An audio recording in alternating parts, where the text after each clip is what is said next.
Air abrasion is used to treat cavities instead of the more traditional drills. By controlling the speed and intensity of the air, only the decayed tooth is removed, not touching healthy areas of nerve endings and therefore no pain.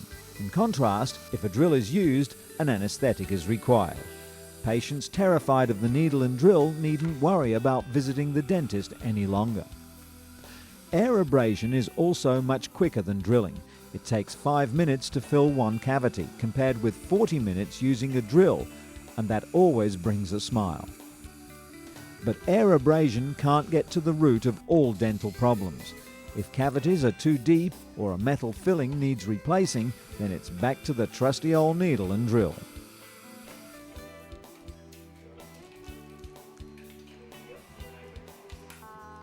Patricia Caruso was one of the millions of people who dreaded going to the dentist, but that was before she found an alternative to the pain and anguish. She now visits holistic dentist Dr. Dara Neumann-Kessler, who believes the body has an innate ability to heal itself. Dr. Kessler talks to her patients about how diet, lifestyle and emotions may be affecting their mouths. The emphasis is on natural remedies. For example, metal in the mouth may be the cause of some skin rashes or vision problems. Often, holistic dentists will replace mercury or gold fillings with biocompatible materials. Caruso had her fillings replaced and has changed her dental hygiene routine, all the way down to natural toothpaste. She now understands that the food she puts in her mouth not only affects her dental health, but her general health as well.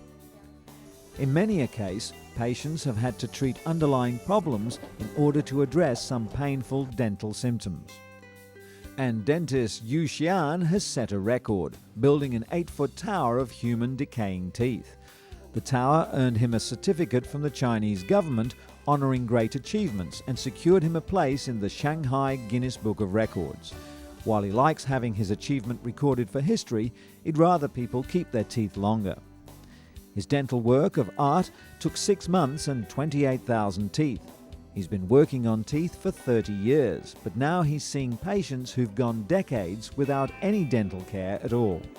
Critics say Dr. Yu may have been a little too eager to finish the tower, pulling teeth that could have been saved. However, he disputes their claim, saying the smaller the tower, the happier a dentist he'd be.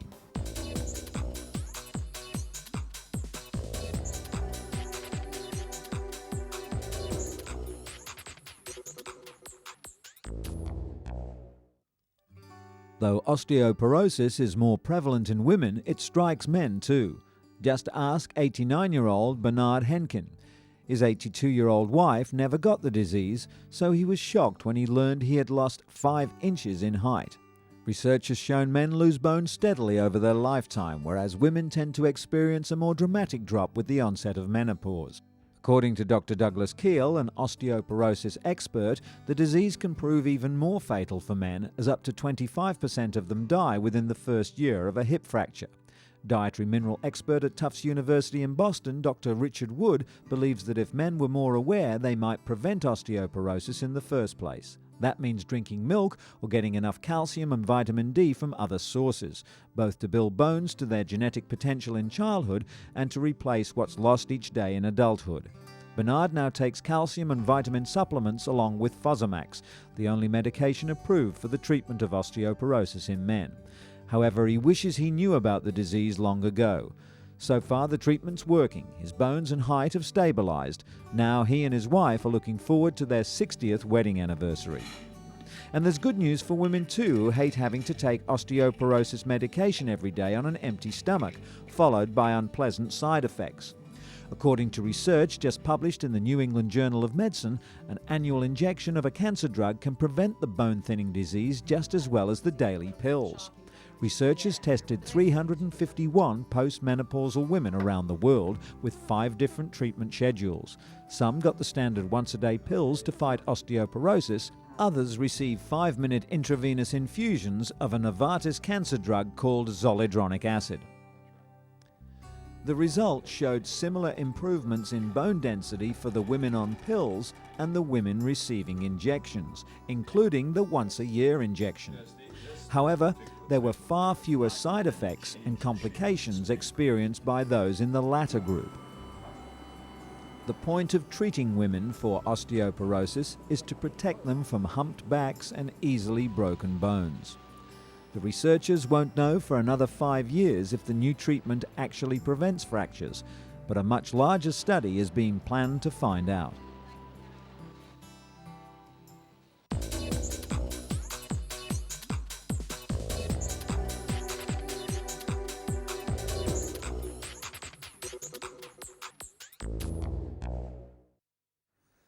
In China, this is often the fate of children whose parents are serving time in jail. Shunned by society and left to fend for themselves, many end up on the streets begging to survive. The social stigma of crime means relatives are often unwilling to care for these children, or are abusive if they do. But one female prison officer decided to help. Defying strong opposition, Zhang Shuxin set up special villages around the country for the abandoned children of prisoners. The villages survive on donations and aim to provide a safe, caring home, while psychological support is available for children who've been traumatized by their experiences. Aged 6 to 14, the children get regular meals and an education. They also have time to do things like picking fruit in nearby fields. Their lives have changed dramatically since coming to the village. There are 3 villages so far, and plans to open others throughout China to give more kids like these a safe haven and a place to call home. Terry and Laura look alike. They could be biological mother and daughter, but the 11-and-a-half-month-old is adopted. Marta was her name at the orphanage in Kazakhstan, where this video of her at 2 months old was taken. Marta had many serious health concerns, ranging from rickets to hypertension, so Terry and her husband Michael sought the help of Dr. Kate Cronin of the DuPont Hospital in Delaware.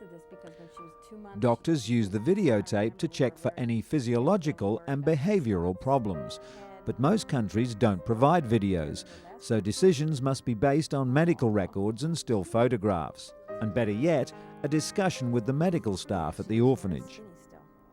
Dr. Cronin's phone call revealed that many of Laura's health problems were misdiagnosed, but she still requested an updated video and advised Terry and Michael to take their time. The baby's eye contact was strong and she was holding her head up, but at 5 months old, she still wasn't babbling.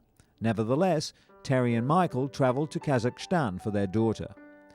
With her new parents' love and care, Laura was rolling over within 3 days and sitting up on her own within a month and a half.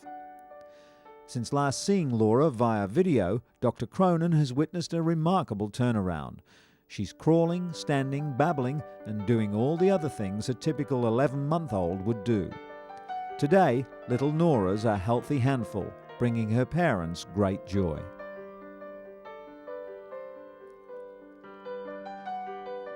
In sadder news, the continuing saga of sexual abuse carried out by Catholic priests against young boys is becoming the largest sex scandal in church history.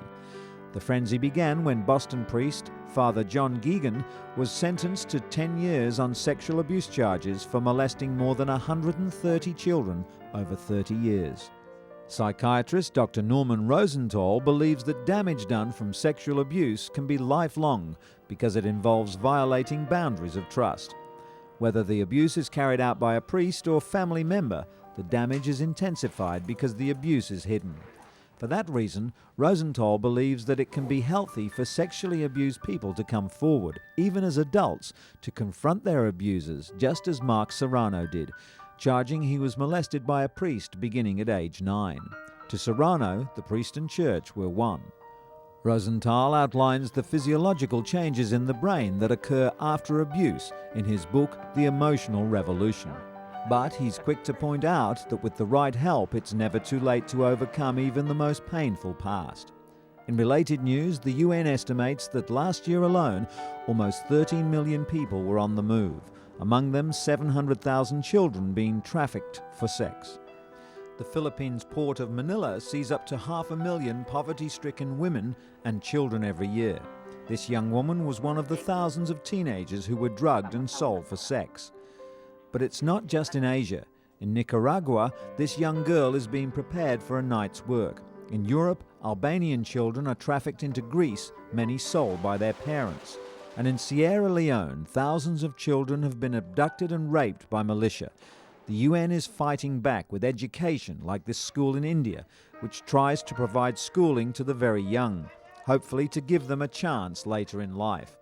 But it's a lucrative trade, and the UN is sometimes forced to even fight the battle with governments, all too keen to turn a blind eye to this profitable form of abuse.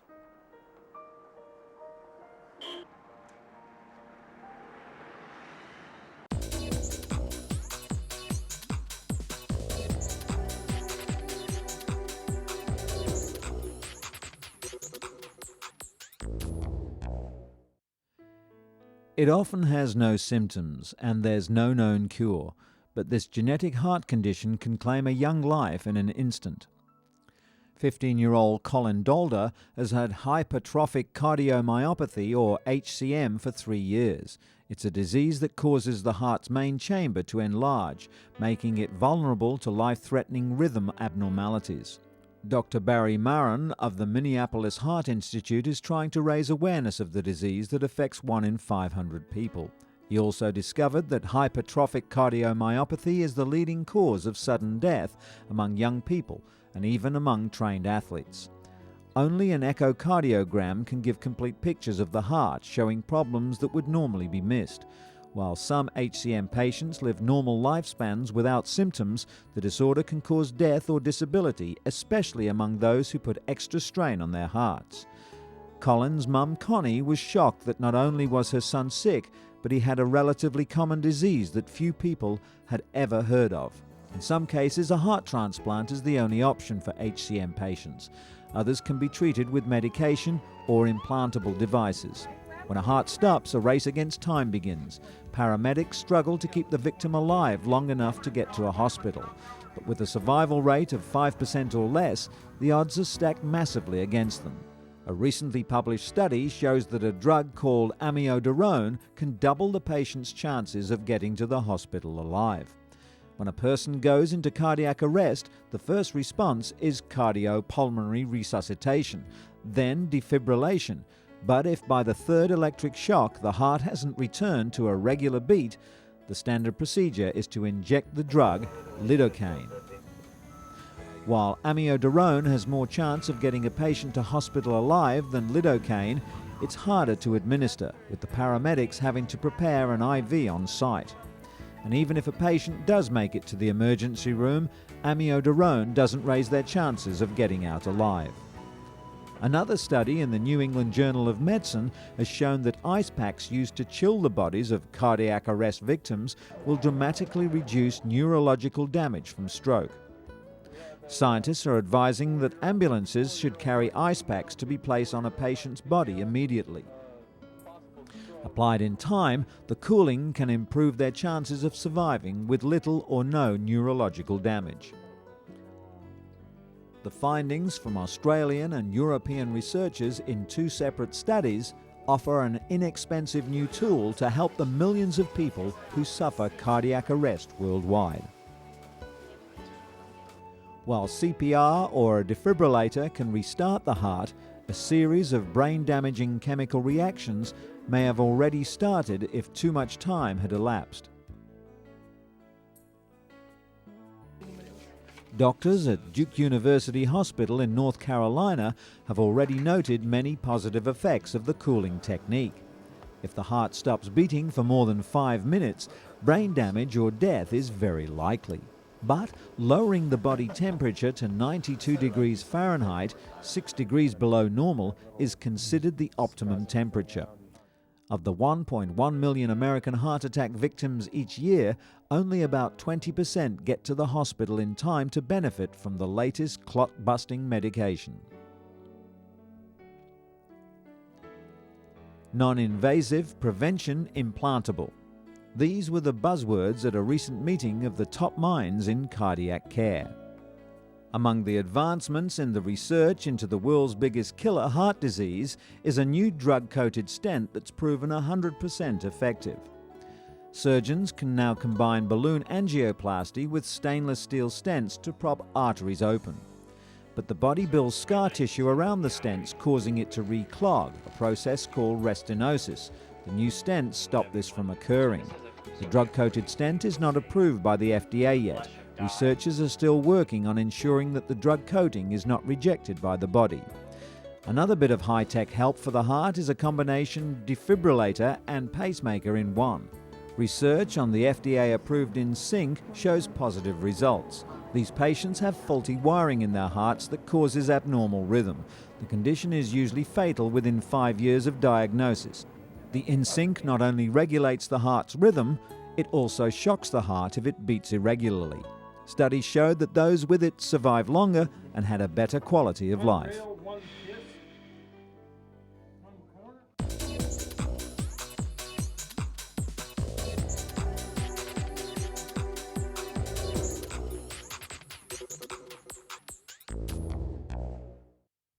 Japan's snow monkeys have known for ages the joys of a hot outdoor bath in the middle of a cold winter's day.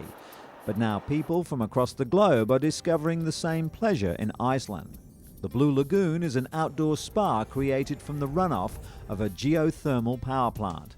Never mind that the temperature outside is below freezing, the warm waters in the lagoon average a comfortable 100 degrees Fahrenheit.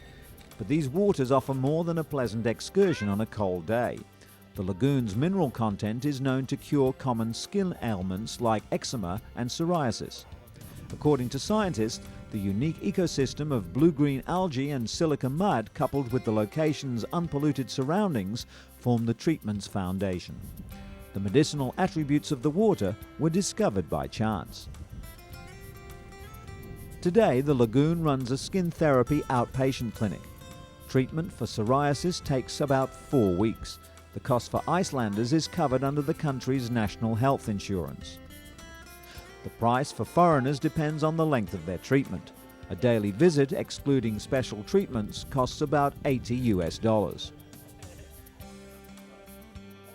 However, most of the people who arrive at this oasis don't come for treatments, but rather to be treated to an afternoon of relaxation. There's nothing like it.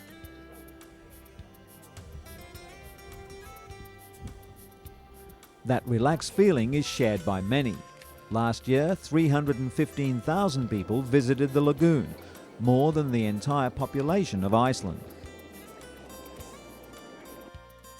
In the South Pacific, where it's grown, kava is considered the drink of the gods. The root can help people relax, de-stress, and ease pain. James Adelson has used the kava that he sells in his New York City store to deal with anxiety. But kava is coming under increasing scrutiny by regulators in the Western world, where researchers have linked the herbal remedy to over 24 cases of hepatotoxicity or sick liver condition. Several people have needed liver transplants, and one person died after using it. Dr. Roberta Lee, the medical director at the Center for Health and Healing at Beth Israel Medical Center in New York, has studied kava extensively. She believes the problems arise when it's processed into capsule or liquid form. Already Australia, the United States, Canada and some European countries are warning people about kava. Kava products have been withdrawn from many store shelves in the UK. The Swiss have banned them and the German government is considering making them prescription only. According to Dr. Lee, this action may be slightly hasty, considering the side effects of kava are as dangerous as those from prescription anti-anxiety drugs. Locals in this small northern Nicaraguan community picked the small flat leaves from the tamarindo tree for their medicinal value. The popular remedy known as fresco de tamarindo is said to cure disorders like inflammation and digestive problems. A native to tropical Africa, the tree spread to the tropical areas of the Americas and West Indies. First, the leaves are ground into a fine pulp. Then they're steeped to release the plant's medicinal properties. After the leaves are strained, the juice is ready to drink. It can be used to treat fevers and as a gargle for sore throats too. The pulp, which is dried and packaged, can also be sprinkled into food, as it's known to help those suffering from stomach upsets. Locals swear by the medicinal properties of the tamarindo tree and say it's as effective as Western drugs. which are either unavailable or out of the financial reach of most of the residents of this small community.